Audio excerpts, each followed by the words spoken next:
The city installed new platform cameras on the Lexington line in January. 48 units. High definition. Full coverage. Every one of them confirmed that Platform 6 at Chambers Street was empty at 2:14 a.m. on March 9th. I was standing on it. So were 11 other people. The system logged 0 presence. 0 motion. 0 thermal signatures. We were there. All of us. I had name tags. I had conversations. A woman in a green coat asked me when the next express was coming, and I told her service was suspended for track work. The cameras say none of that happened. I need to go back to the beginning, because there's a version of this that makes sense if you hear it in order. My name is Carmen Oliveira. I've worked for the Metropolitan Transit Authority for 14 years, 6 as a station agent, 8 in the Infrastructure Maintenance Division, night operations. My current title is Senior Maintenance Technician, which means I lead a 4-person crew responsible for track inspection, signal testing, drainage assessment, and structural monitoring across a 9-station segment of the downtown corridor between approximately 1 a.m. and 5 a.m., when revenue service is suspended and the third rail is de-energized in our assigned sections. I want to be specific about that, because people imagine subway maintenance as a solitary job. It is not. I work with 3 other technicians every night: Russ Vandermeer, who's been in the division almost as long as I have, Danielle Fong, who transferred from Signals 2 years ago, and Tomas Reyes, who came up through the apprenticeship program and is the youngest on the crew at 29. We also coordinate with the Rail Control Center, the Power Desk, the overnight station supervisors at our 9 stops, and occasionally with transit police if there's a trespasser situation or a medical event involving someone sheltering on the tracks. The point is, there are always people around. Even at 3 a.m. in an empty subway station, there is a web of communication, oversight, and coordinated human activity that makes the system function. I am never truly alone down there. That's what I believed for 13 years. The overnight maintenance operation runs on a set of documents collectively referred to as the Night Ops Manual, a 3-ring binder that lives in the crew room at our home base, the maintenance facility adjacent to the Fulton Street complex. The manual covers everything: lockout/tagout procedures for the third rail, confined space entry protocols, emergency communication trees, reporting templates for defects found during inspection, and the specific sequence in which we clear our 9 stations each night. Every crew member signs in at the start of each shift, confirming they've reviewed any updates appended to the manual since their last tour. Most of the manual is engineering. It reads like what it is: a technical operations guide written by people who build and maintain heavy rail infrastructure. Load tables. Inspection intervals. Acceptable tolerances for rail gauge, cant, and superelevation. Signal aspect charts. Pump room access codes. Nothing in it would surprise anyone who works in public transit. Except for Section 9. Section 9 is 11 pages long. It's printed on the same paper as everything else, formatted identically, stamped with the same MTA Infrastructure Division header. But it is not referenced in the table of contents. It has no revision date. And every crew leader I've spoken to, 7 of them, across 3 boroughs, has a slightly different version. The section is titled Operational Awareness, Non-Revenue Hour Environmental Management. It describes what it calls ambient population conditions that may be encountered during overnight maintenance operations, and it provides behavioral guidance for crew members who encounter them. I'm going to describe the 5 key directives in Section 9 the way they were explained to me, not the way they're written, because the written language is so padded with bureaucratic insulation that the actual content is nearly invisible. The first directive states that between the hours of 1:30 a.m. and 4 a.m., maintenance crews may observe civilian foot traffic on platforms or mezzanines of stations that have been confirmed cleared and locked. The directive instructs crews to continue their work without interruption and without attempting to redirect, communicate with, or report these individuals through standard trespasser protocols. They are to be noted in the crew leader's personal log, not the official defect report, using the notation AP followed by the station code and estimated count. The second directive states that any voice, sound, or radio transmission received on the crew's assigned frequency that uses a call sign not matching any active unit in the overnight communication tree is to be acknowledged with a single copy and then disregarded. No follow-up. No request for repeat. No dispatch notification. The third directive states that if a crew member becomes separated from their assigned partner by more than 2 track sections during active inspection, approximately 600 feet, and cannot re-establish visual or radio contact within 90 seconds, the remaining crew members are to withdraw to the nearest platform, report their position to rail control, and wait. They are not to search. The directive specifies that the separated individual will rejoin at a point consistent with their assigned route. The fourth directive states that no maintenance crew may enter a station that appears on their assigned sequence but is not currently showing as de-energized on the power desk board, even if the station is visually accessible, even if other crew members are visible inside it, and even if rail control verbally confirms it as clear. The power desk board is the sole authority. If the board shows energy, the station does not exist in your operational night. The fifth directive states that crew members who complete a full tour and return to the crew room at Fulton Street must immediately verify the physical presence of all 4 team members by simultaneous visual confirmation, all 4 people visible in the same room at the same time, before logging the shift as complete. If any member is absent, the shift is not logged. The remaining members are to wait in the crew room until the absent member arrives or until 5 a.m., whichever comes first. If the member has not arrived by 5 a.m., the crew leader is to call a specific internal number, not rail control, not transit police, not 911, and read a 6-digit code printed at the bottom of Section 9. That code, in my version of the manual, is 4-4-1-7-0-2. I read Section 9 for the first time on my second night as a crew leader, 8 years ago. My predecessor, a man named Arthur Went, had retired 2 weeks earlier. He'd led the crew for 19 years.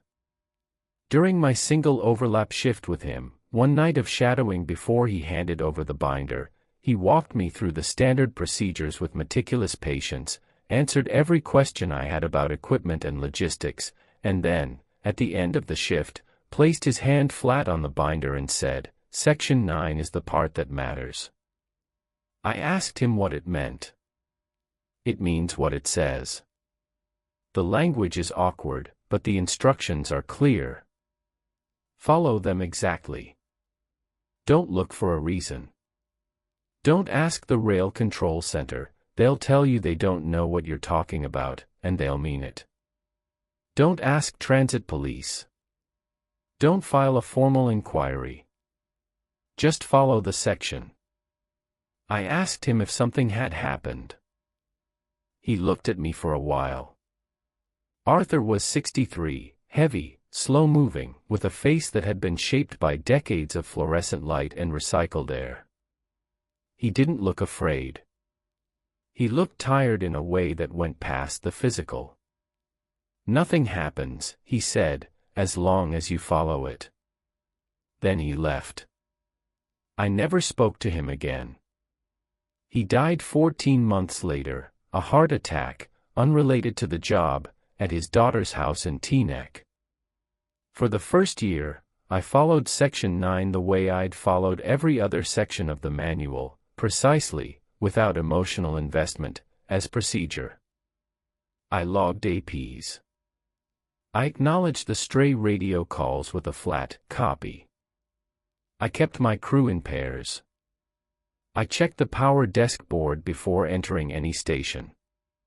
And at the end of every shift, I made sure all 4 of us were in the same room before I signed the log. The APs were the part one noticed first. Every subway system in the world has people in it after hours. Homeless individuals. Urban explorers. Intoxicated passengers who fell asleep and missed the last train.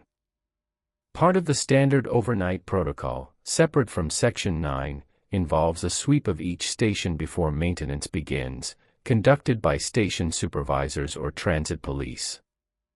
They clear the platforms, check the restrooms if the station has them, and radio us the all clear. The people I logged as APs were not those people. They were different in ways I'm going to try to describe precisely, because the distinction matters and because it took me almost a year to understand it. They appeared singly or in small groups, never more than 7 or 8 at a time. They were always on the platform, never on the tracks or mezzanine. They were dressed normally, coats, bags, work clothes, the ordinary wardrobe of a city at all hours. They stood or sat in the postures of people waiting for a train. Some checked phones. One, early on, was reading a newspaper. They did not look distressed. They did not look lost. They looked like commuters. At 2:30 in the morning. On a locked, de-energized platform. After the station had been swept and cleared. The first time I saw them, 3 figures on the northbound platform at Park Place, I nearly radioed transit police. My hand was on the mic. But something stopped me. Not Section 9, which I'd read but hadn't yet internalized. Something observational. Something wrong with the way they were standing. They were evenly spaced. Not the way real people distribute themselves on a platform, clustering near exits, spreading out in that unconscious negotiation of personal space that living commuters perform without thinking. These 3 were spaced at exact intervals. Equidistant from each other and from the platform ends. As if placed. I watched for approximately 10 seconds. One of them, a man in a dark coat, turned his head toward me. Not sharply. Slowly. The way a person turns when they notice movement in their peripheral vision. He looked at me across the tracks. I looked away. I continued my inspection. When I looked back 90 seconds later, the platform was empty. I logged it. AP, PKP, 3. Park Place. 3 individuals. I did not radio anyone. Over that first year, I logged APs at an average of 3 stations per shift, 4 nights per week. The counts were usually small, 2 to 5 individuals. They were always on platforms.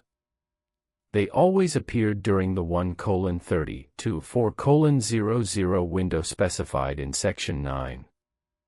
They never spoke to me. They never crossed onto the tracks. They never interfered with our work in any measurable way. My crew saw them too. I know this because of the conversations we didn't have. Russ and I had worked together for years. We had an easy, unspoken professional rhythm. Sometime in my 4th month as crew leader, we were inspecting rail joints at Cortlandt Street, working in adjacent track sections with clear sight lines between us. I straightened up from a measurement and saw 5 people on the uptown platform. Standing. Waiting. Still. Russ was facing them.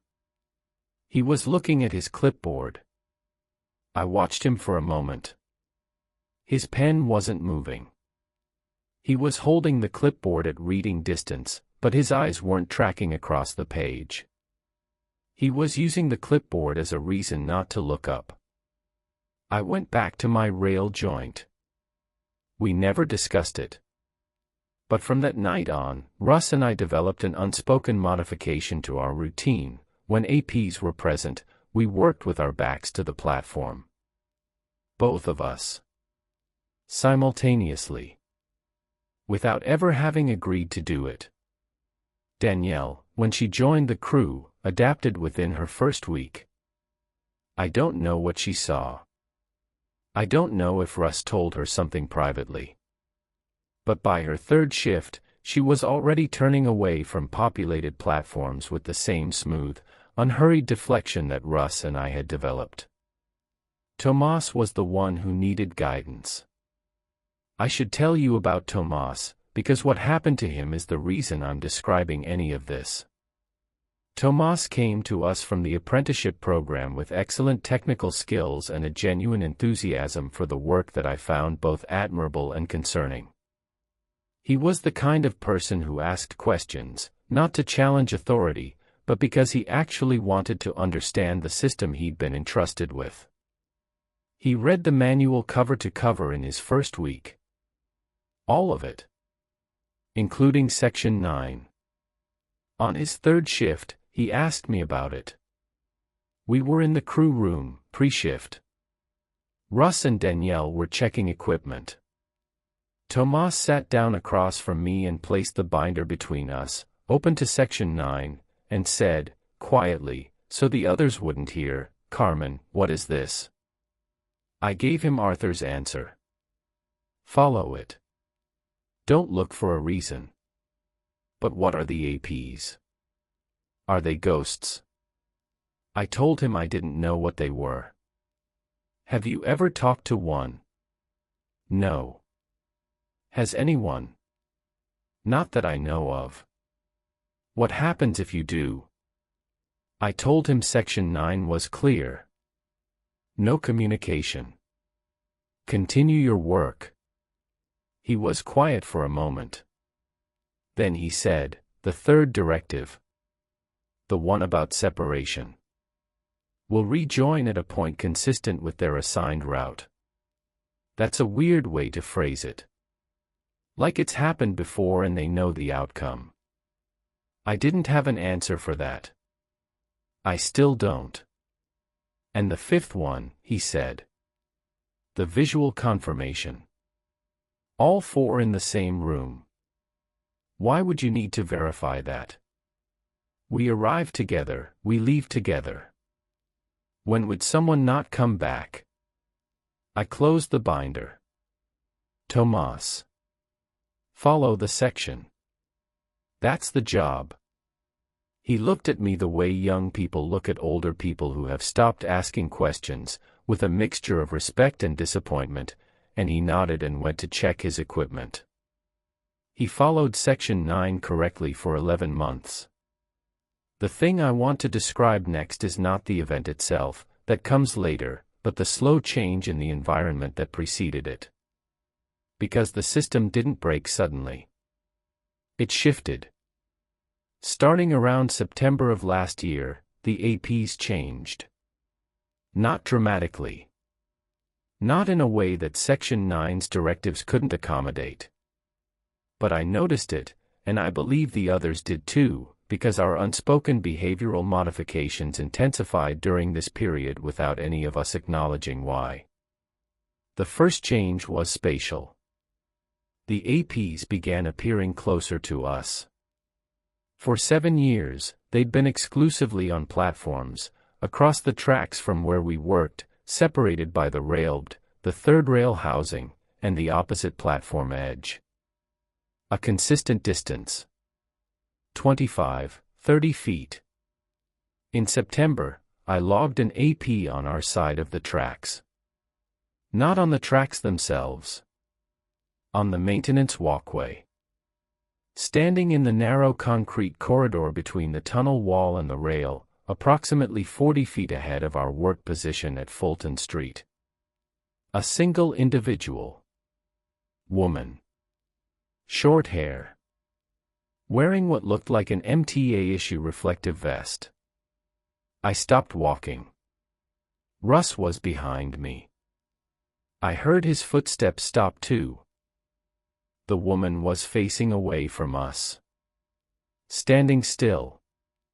Her posture was identical to the platform AP's, that poised, waiting stillness that looked like patience and felt like something else.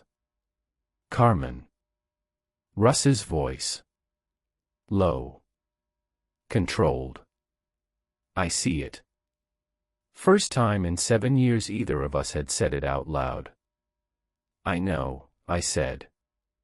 That's our walkway. I know. We stood there for perhaps 15 seconds. Then the woman walked forward, smooth, unhurried, the way someone walks when their train is arriving at the far end of the platform, and rounded the curve and was gone. I logged it. AP, full 1. But I added a note in my personal log, not the one I kept for Section 9 entries, but a separate notebook I'd started keeping in my locker, walkway. Our side. The second change was acoustic. The APs had always been silent. Visible but mute. No footsteps, no conversation, no ambient sound associated with their presence. This was, I think, the thing that most clearly distinguished them from real people. The visual information said commuter but the auditory information said empty platform, and your brain had to choose which channel to trust. Section 9's directive to continue working without communication functioned, in practice, as a directive to trust the auditory channel. To believe your ears over your eyes. In October, they began making sounds. Not speech. Not yet. Small sounds. A cough. A shoe scuffing concrete. The rustle of a bag being adjusted on a shoulder. The tiny clicks and frictions of physical bodies in physical space. I heard a phone ring on the platform at Chambers Street. A standard ringtone, the default one, the one everyone has. It rang 4 times and stopped. There was no one on the platform. There were 6 people on the platform. I was watching them when it rang. None of them moved to answer it.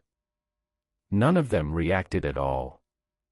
But the sound came from their direction, from among them, from the same physical space they occupied. I wrote in my notebook, sound now. Ambient. Not communicative. Environmental detail. Like they're rendering more completely. I don't know why I used that word. Rendering. It's not a term from my professional vocabulary. But it was the word that came, and when I reread the entry later, I couldn't think of a better one. November. The third change.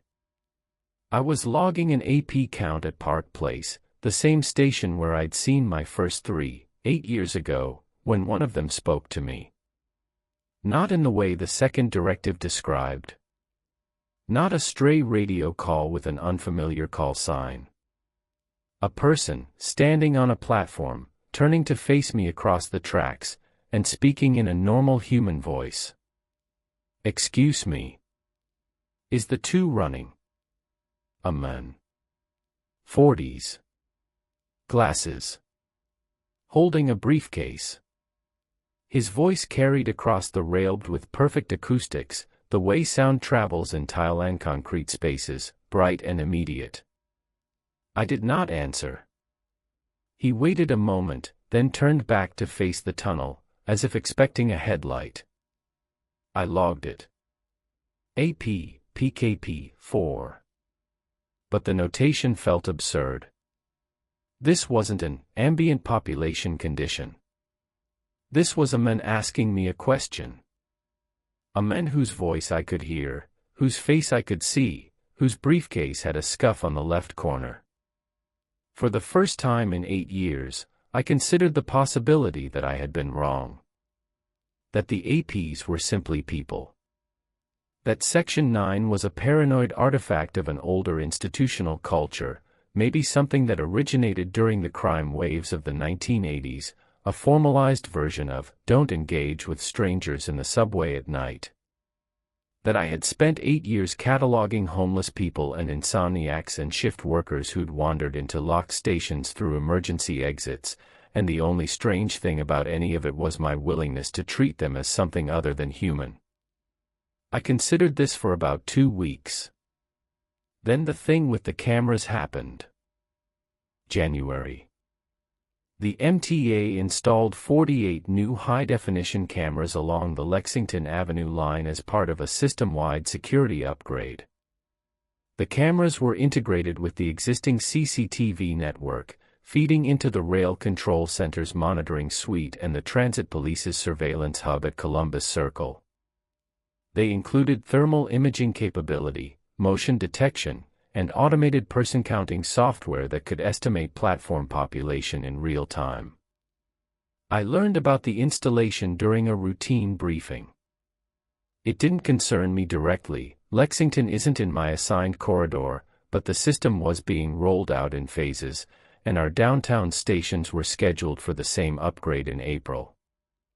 In February, I requested overnight access to the Lexington corridor for a joint inspection exercise, a legitimate request, part of a cross-divisional drainage assessment that had been on the schedule for months. My real reason was the cameras. I wanted to see what they recorded. The exercise was approved. On February 18th, my crew worked a 6-hour shift in the Lexington Tunnel between 51st Street and Brooklyn Bridge, performing drainage inspections in conjunction with a Lexington-based crew led by a technician named Walt Pereira. I positioned myself, at approximately 2:40 a.m., on the platform at Bleecker Street. I stood under a camera. I could see its indicator light, a small blue LED, glowing steadily above me. There were 9 APs on the opposite platform. 9 people. Standing. Waiting. 1 was checking a phone. 2 were talking to each other. I could see their mouths moving, their hands gesturing. I couldn't hear them from this distance, but the visual was perfect. Ordinary people. Ordinary behavior. And the camera was pointed directly at them. I noted the exact time. 2:41 a.m. The next morning, I called in a favor. A friend in the Transit Police Surveillance Unit, someone I'd worked with during my years as a station agent, agreed to pull the Bleecker Street footage for 2:35 to 2:50 a.m. on February 18th. He sent me a still frame first. A screenshot from 2:41 a.m. The platform was empty. Not empty the way a platform is empty when people are standing on it, but the resolution is poor. Empty. Clean. Flat. Gray tile under fluorescent light with 0 objects, 0 shadows, 0 thermal signatures. The person counting algorithm displayed a small white number in the upper right corner of the frame. I asked him to send the full footage. He did. I watched it on my phone in my car in the parking lot of the maintenance facility. 15 minutes of continuous, high-definition, multi-spectrum recording of an empty platform. During the same 15 minutes, I had been standing across the tracks watching 9 people. I called my friend back. I asked him to check the thermal layer specifically. Carmen, there's nothing there. Concrete and air. Not even a rat. I asked him to check the opposite platform, my platform, to verify that the camera had captured me standing there. Silence on the line. You're not there either, he said. What? 2:41 a.m. Bleecker Street. Uptown platform. There's no one on either side. I had been standing directly beneath the camera. Under the blue light. I had noted the time specifically because I wanted to cross-reference it later. The camera recorded an empty station. Both platforms. Zero presence. I went back to Section 9 that night and read it again, slowly, in the crew room while the others were doing equipment checks. I read it the way I should have read it 8 years ago, not as procedure to follow but as information to interpret. Operational awareness, non-revenue hour environmental management. Environmental management. Not personnel management. Not trespasser management. Environmental. Ambient population conditions. Not unauthorized individuals. Not trespassers. Conditions. Like temperature. Like humidity. Like air quality. A condition of the environment. The first directive didn't say, people may be present. It said crews may observe civilian foot traffic. May observe. As in, the observation is the event. Not the people. The observation. And the camera, the 48-unit, high-definition, thermal imaging, AI-powered camera system, observed nothing. Because the cameras were working correctly. Because there was nothing there.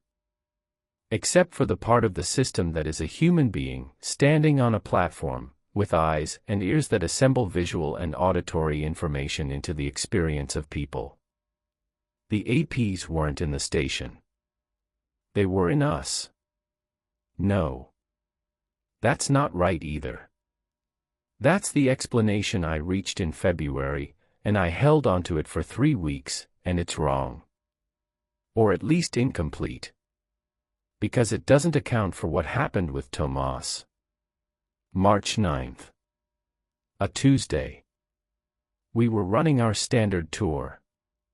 Chambers Street was the 4th station in our sequence. We arrived at approximately 2 a.m. The power desk confirmed the station was de-energized. The station supervisor had completed the pre-maintenance sweep and radioed the all-clear. We descended to the platform level.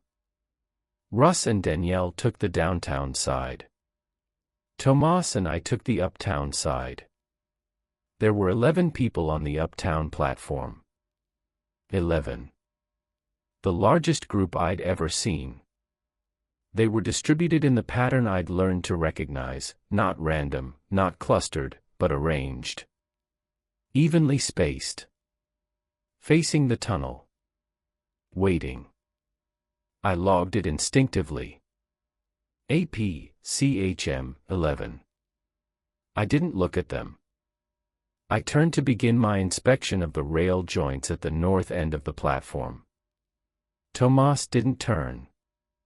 I realized he wasn't beside me when I was already 20 feet up the platform. I turned around.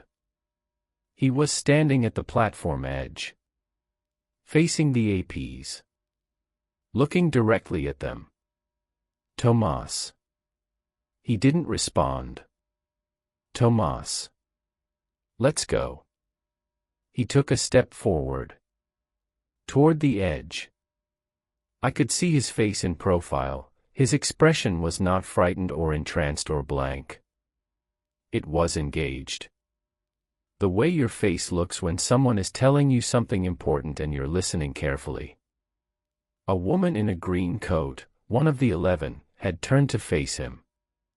Her mouth was moving. And Tomas was nodding. I crossed the distance between us in about 4 seconds. I grabbed his arm, not gently, and pulled him back from the edge. What are you doing? He looked at me. His eyes were clear. Alert. Present. She was asking for help, he said. No one is asking for help. Carmen, she said her name. She said she's been here since 2019. She said she doesn't know how to leave.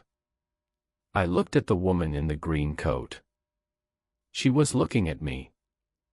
Not the way the APs usually looked, that slow, ambient turn of a head registering motion. She was looking at me the way a person looks at another person when they're afraid. Direct. Urgent. Human. I turned away.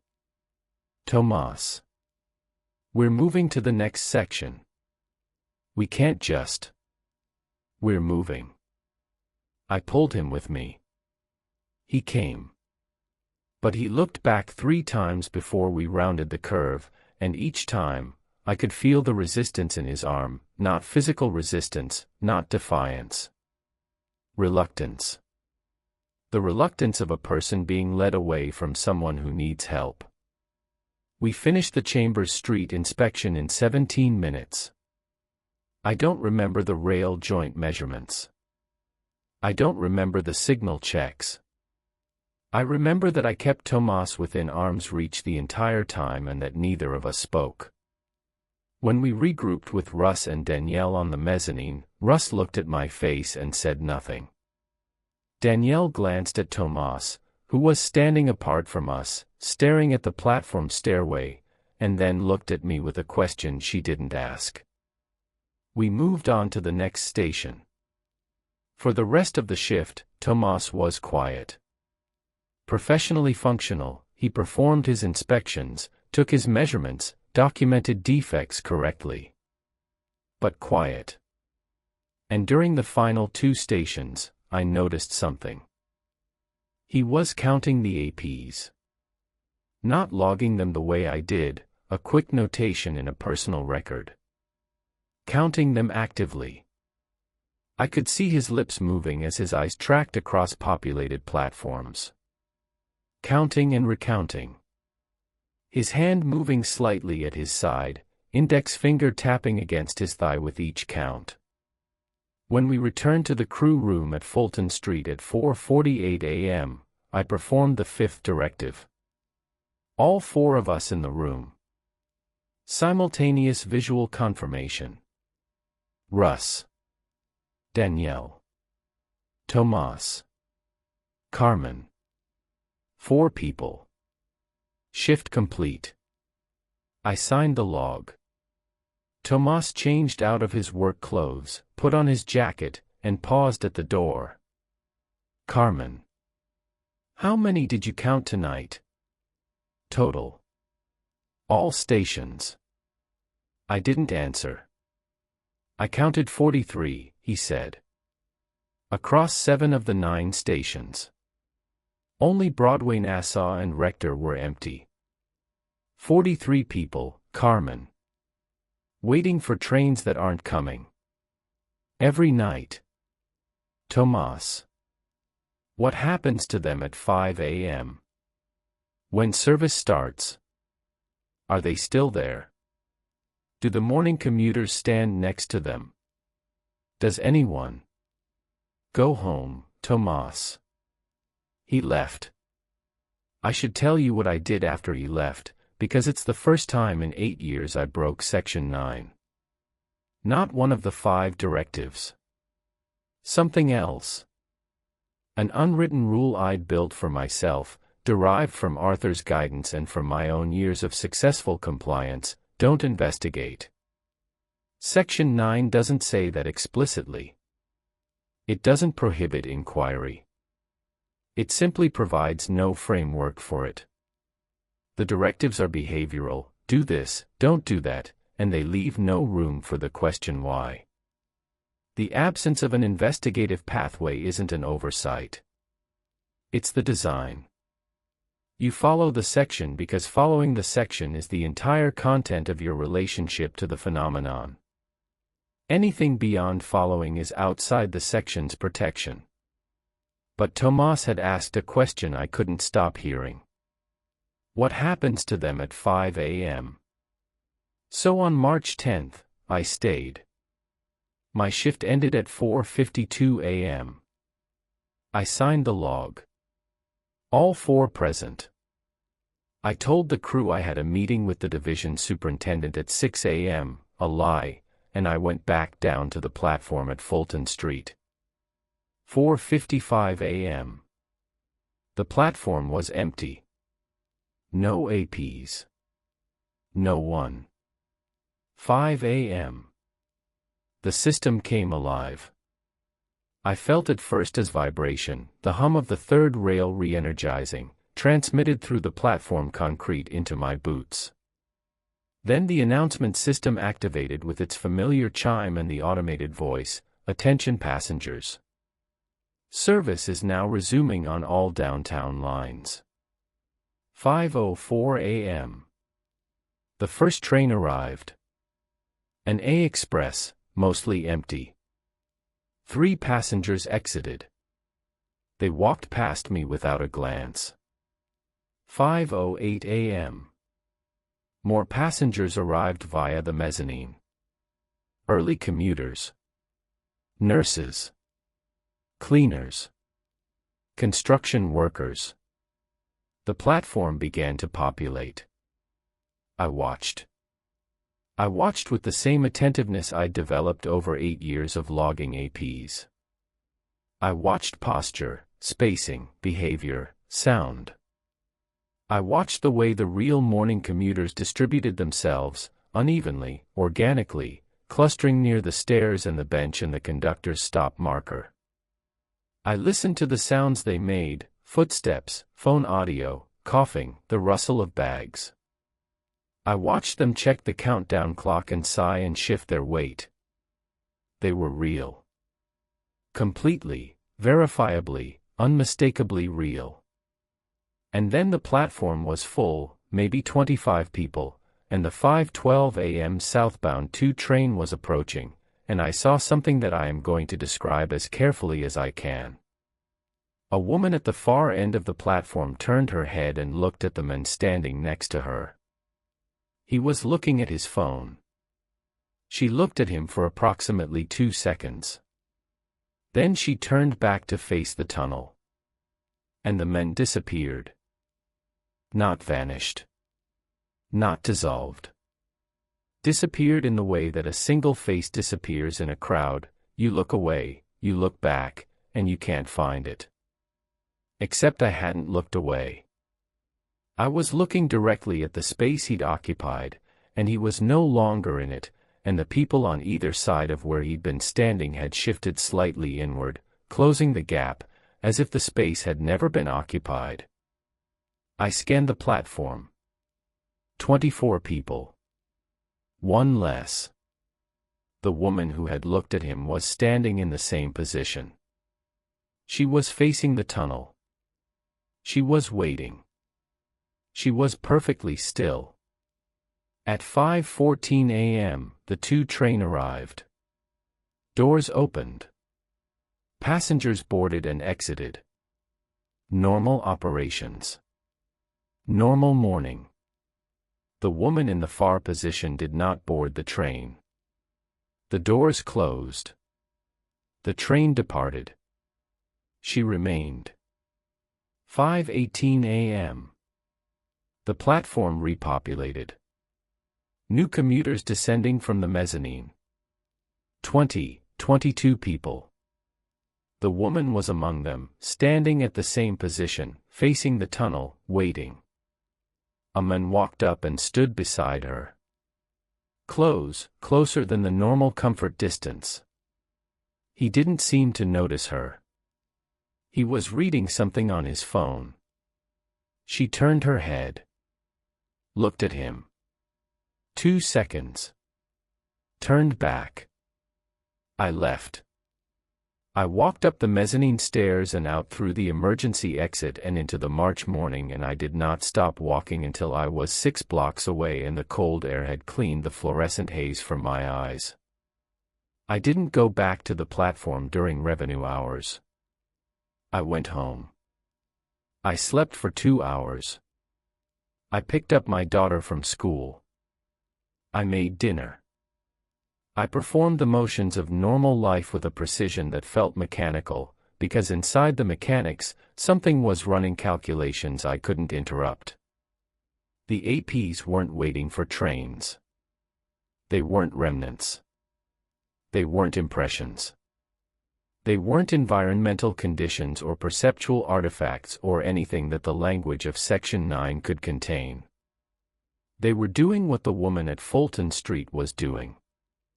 They were taking people, one at a time, by looking at them, by standing next to them in the posture of someone waiting for a train, and turning their head, and looking, and then the person next to them was gone and the platform closed around the absence as if the person had never existed. And the cameras recorded nothing because the cameras were right. The APs weren't there. The heat signatures weren't there. The motion wasn't there. But the effect was there. The subtraction was there.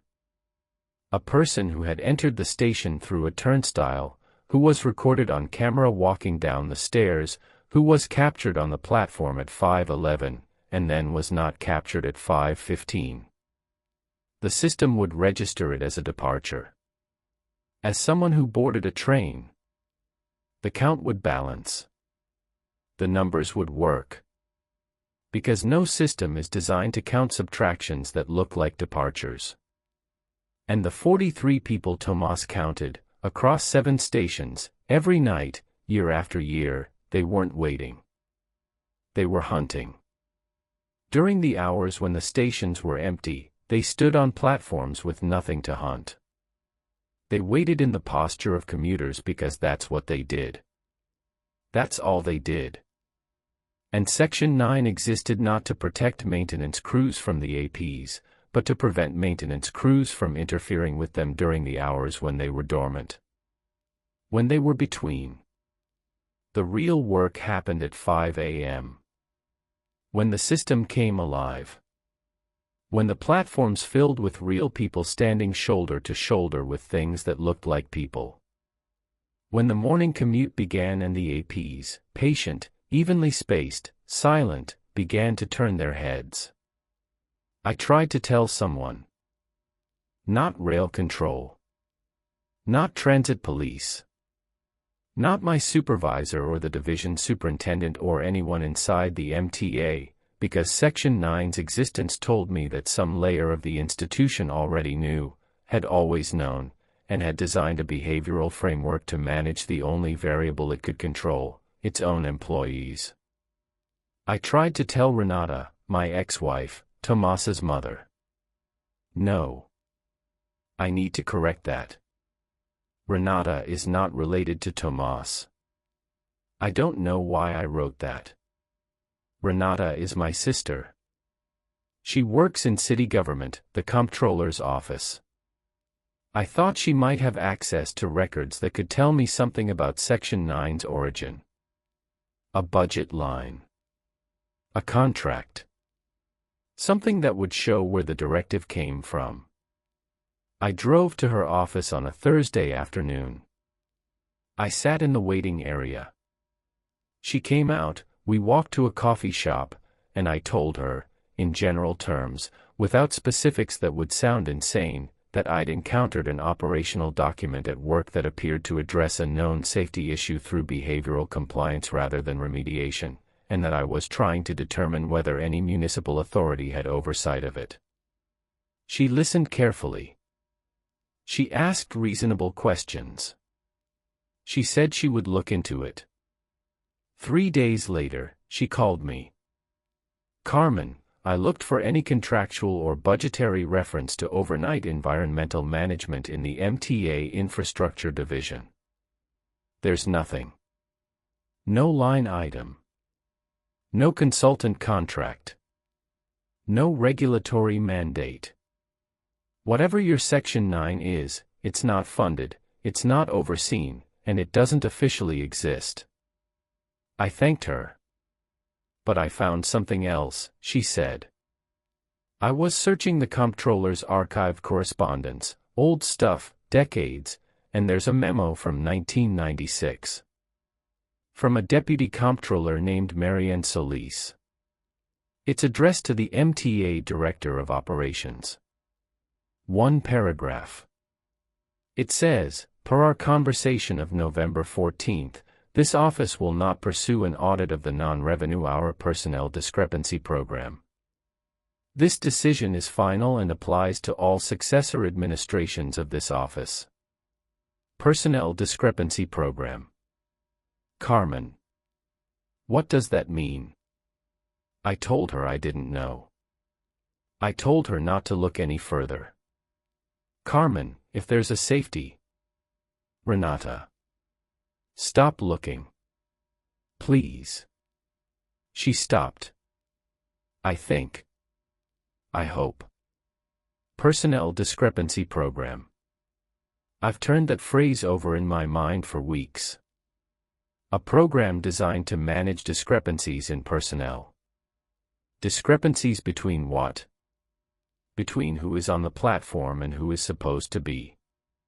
Between headcounts at one time and headcounts 5 minutes later. Or between who enters the system and who exits it. Every day, 3.2 million people ride the New York City subway. Every day, the system counts entries through turnstiles. Every day, the system counts exits. And every day, I am certain of this now, though I cannot prove it, those numbers don't match. Not by much. Not enough to flag. The system has natural variance, fare evasion, emergency exits, system transfers that bypass turnstiles. The gap is built into the model. It's expected. It's acceptable. And something has been living inside that acceptable gap for decades. I haven't told you what happened to Tomas yet. On March 16, 1 week after the Chambers Street incident, Tomas was not at his locker at the start of shift. He arrived 12 minutes late, which was unusual for him. He was carrying a folder. I went to the Transit Museum archives, he said. He said it to me, specifically, pulling me aside in the corridor before we entered the crew room. They have old operational manuals. From the 70s, the 80s. Carmen, Section 9 isn't in any of them. I know. The earliest version I could find was from 1997. 1 year after that memo, 1 year after whatever happened in 1996. But here's the thing. He opened the folder. Inside was a photocopy of a page, yellowed, typewritten, clearly old. This was loose in the back of a 1983 operations binder. Not part of the manual. Handwritten edition. Someone paper-clipped it in.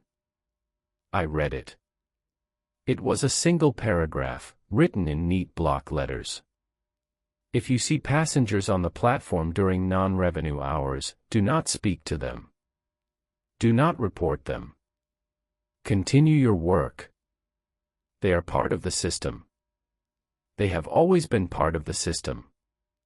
The system requires them. Do not interfere.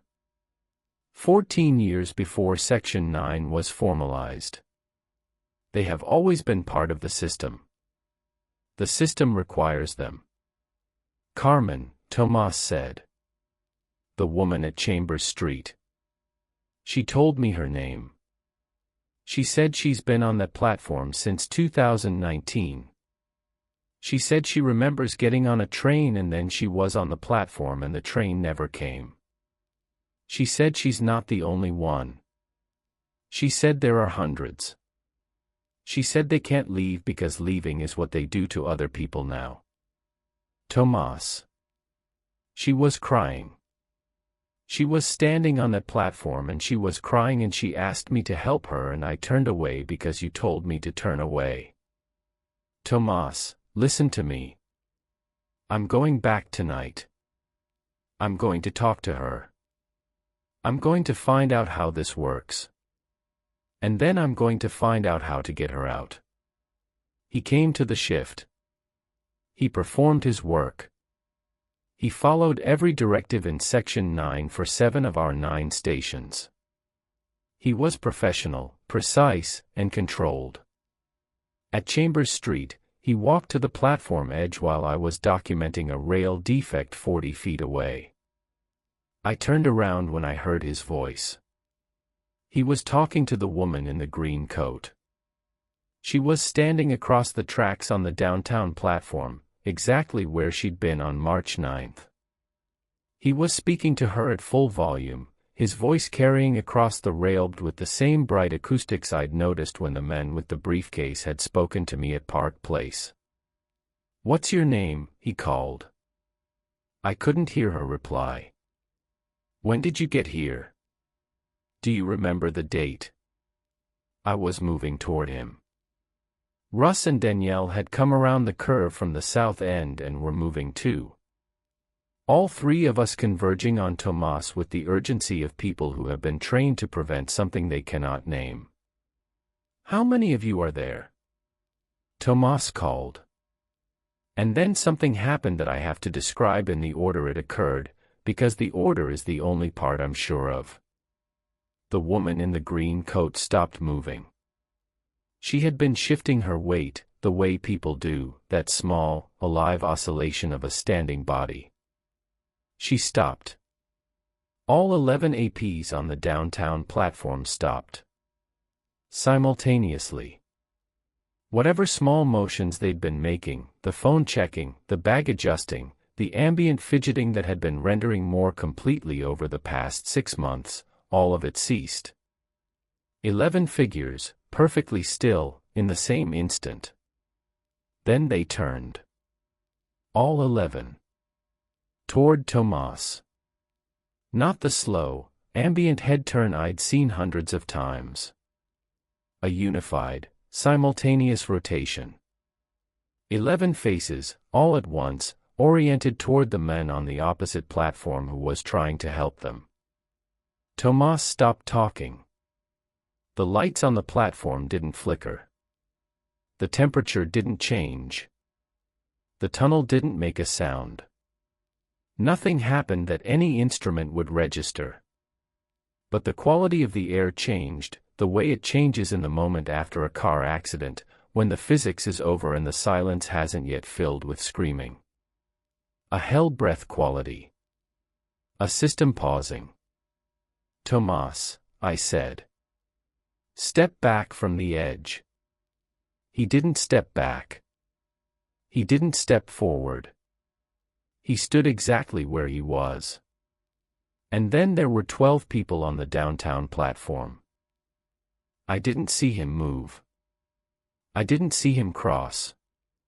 I didn't see him appear over there. One frame he was on our side, at the platform edge, and the next frame, if you could call it that, he was over there. On the downtown platform. Standing among them. 12th in the row.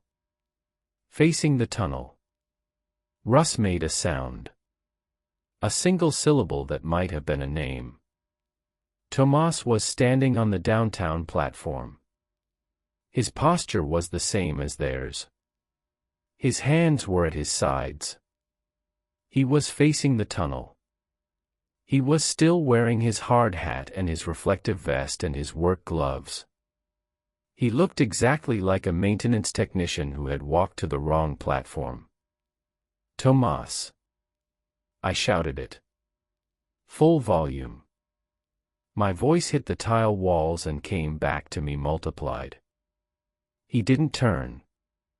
None of them turned. They were facing the tunnel again. All 12. Evenly spaced. Waiting. I need to tell you what we did, because what we did is the part that makes me unable to sleep. We didn't go to the downtown platform. We didn't cross the tracks. We didn't call transit police. We didn't call 911. Russ looked at me. Danielle looked at me. I was the crew leader. I was responsible for Section 9 compliance. I was the one who was supposed to know what to do. I took out my radio. I called rail control. I said, "This is IMD Crew 7. We have a crew member who has become separated during Chambers Street inspection. Unable to re-establish visual or radio contact. We are withdrawing to the platform and holding position per night ops protocol." The third directive. Word for word. Do not search. The separated individual will rejoin at a point consistent with their assigned route. Rail control acknowledged. Routine. No alarm. No follow-up. We withdrew to the uptown platform. We stood there. Russ and Danielle and I, 3 people in hard hats and reflective vests, standing under fluorescent lights in an empty subway station at 2:50 in the morning. Across the tracks, on the downtown platform, 12 figures stood in a row. One of them was wearing an MTA reflective vest. We waited. At 3:34 a.m., Russ said, "He's gone." I looked at the downtown platform. 11 figures. No vest. No Tomas. We waited until 4:15 a.m. Section 9 said to wait for rejoin or continue to the next station. I made the call to continue. We completed the remaining 5 stations in the tour. We did not speak. We performed our inspections with the mechanical competence of people who have been doing the same job for years and whose hands know the work even when their minds have left. We returned to the crew room at 4:51 a.m.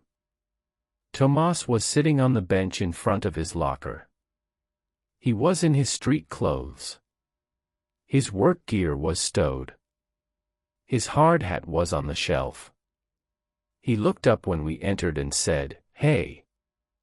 Russ stopped in the doorway. Danielle made a sound that was close to a laugh but wasn't. I looked at Tomas. I looked at his face, his hands, his eyes. "Are you all right?" I said. "Yeah. Finished early. Figured I'd get changed." "You finished early?" "Yeah, the last few stations went quick." He didn't remember. Or he didn't know there was something to remember. Or whatever had happened on the downtown platform at Chambers Street had been, from his perspective, a continuation of the shift, a seamless return, a normal night. I performed the 5th directive. 4 people. Same room. Simultaneous visual confirmation. Russ. Danielle. Tomas. Carmen. I signed the log. That was 7 weeks ago. Tomas has worked every shift since. He performs his inspections. He follows the directives. He no longer asks about Section 9. He no longer counts APs. He no longer talks about the woman in the green coat. He is a good technician. He is a good technician the way the APs are good commuters. Precise. Consistent. Present. I have watched him carefully for 7 weeks, and I have noticed 2 things. The first is that he no longer makes ambient sound. He moves quietly. His footsteps on the platform are inaudible. His tools don't clank. When he writes in his logbook, I can't hear the pen on paper. He is physically present and acoustically absent, the way the APs were for the first 7 years I worked this job, before they began to render more completely. The second is that the AP count has changed. For 8 years, I logged an average of 3 to 5 APs per station. 43 was the highest single-shift total I'd ever recorded, and that was the night Tomas engaged. Since March 16th, the average is 4 to 6 per station. 1 more per platform. Across 9 stations. Every night. A small increase. Within normal variance, if normal variance applied to things that don't exist on camera. But there's a consistency to the new additions that I can't ignore. Each station in our corridor now has, among its regular APs, 1 figure that stands slightly apart from the others. Not quite integrated into the evenly spaced pattern. Positioned a few feet off the line, as if they arrived later and haven't quite learned the spacing yet. And every one of them is wearing a green coat. I have not called the number at the bottom of section 9. The 6-digit code. 4-4-1-7-0-2. That directive applies only when a crew member has not returned by 5 a.m., and Tomas returned. Tomas is here. He is in the crew room at the start of every shift, and he is in the crew room at the end of every shift, and the 5th directive is satisfied every night. He's here. I verified. All 4 of us, in the same room, at the same time. The directive doesn't ask me to verify that the person who came back is the same person who left. It doesn't ask me to check whether his footsteps make sound. It doesn't ask me to monitor whether his presence shows up on the new cameras that will be installed in our corridor in 3 weeks. The directive says, visual confirmation. 4 crew members. Same room. I can see him. And every night, I can see 47 other people, standing on platforms throughout my 9-station corridor, waiting for trains that will never come during the hours when they stand there, and arriving precisely on time when the trains do come, at 5 a.m., when the platforms fill with 3.2 million people who do not know they are standing next to something that looks exactly like them. One of the morning commuters at Fulton Street, the station I watched on March 10th, has not been at the turnstile for the past 12 days. I know this because I've been checking the entry logs. She used to swipe in at 5:09 every weekday. A regular. The kind of person whose pattern you recognize because you've been working the same station for 8 years and you see the same faces. She's gone. And there's a new figure on the Fulton Street platform during non-revenue hours. A woman. Standing slightly apart from the others. Not yet integrated into the spacing. The count went up by 1. 3 weeks from now, the new cameras will be installed in my corridor. 48 high-definition units with thermal imaging and automated person counting. The cameras on the Lexington line recorded 0 presence on platforms that I stood on and saw with my own eyes. The cameras are correct. There is nothing on those platforms. No heat. No motion. No thermal signature. No data. Just the seeing of them. Just the human part of the system, the part that can stand beside them, and count them, and turn away, and follow the section, and sign the log, and go home. The cameras will be installed, and they will show empty platforms, and the official count will be 0, and the AP entries in my personal log will be the only record that anything was ever there. And in April, when the cameras go live, and the person counting algorithm scans every platform in my corridor every 30 seconds through the revenue day, and reports its clean, confident, automated population numbers to the rail control center. I wonder whether the numbers will match the turnstile entries. I wonder whether anyone will check. And I wonder, this is the thing I cannot stop thinking about, the thing that follows me up the mezzanine stairs and out the emergency exit and into the morning. I wonder whether the 47 figures I count on the platforms each night are the ones I should be afraid of.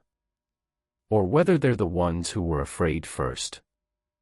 And the system, the real system, the one that has always required them, is the thing that runs on time every morning at 5, carrying 3.2 million people who arrive at their destinations and swipe out through the turnstiles and go to work and come home and do it all again. And the gap in the numbers, the acceptable variance, the expected discrepancy, holds steady. And the count balances. And the trains keep running.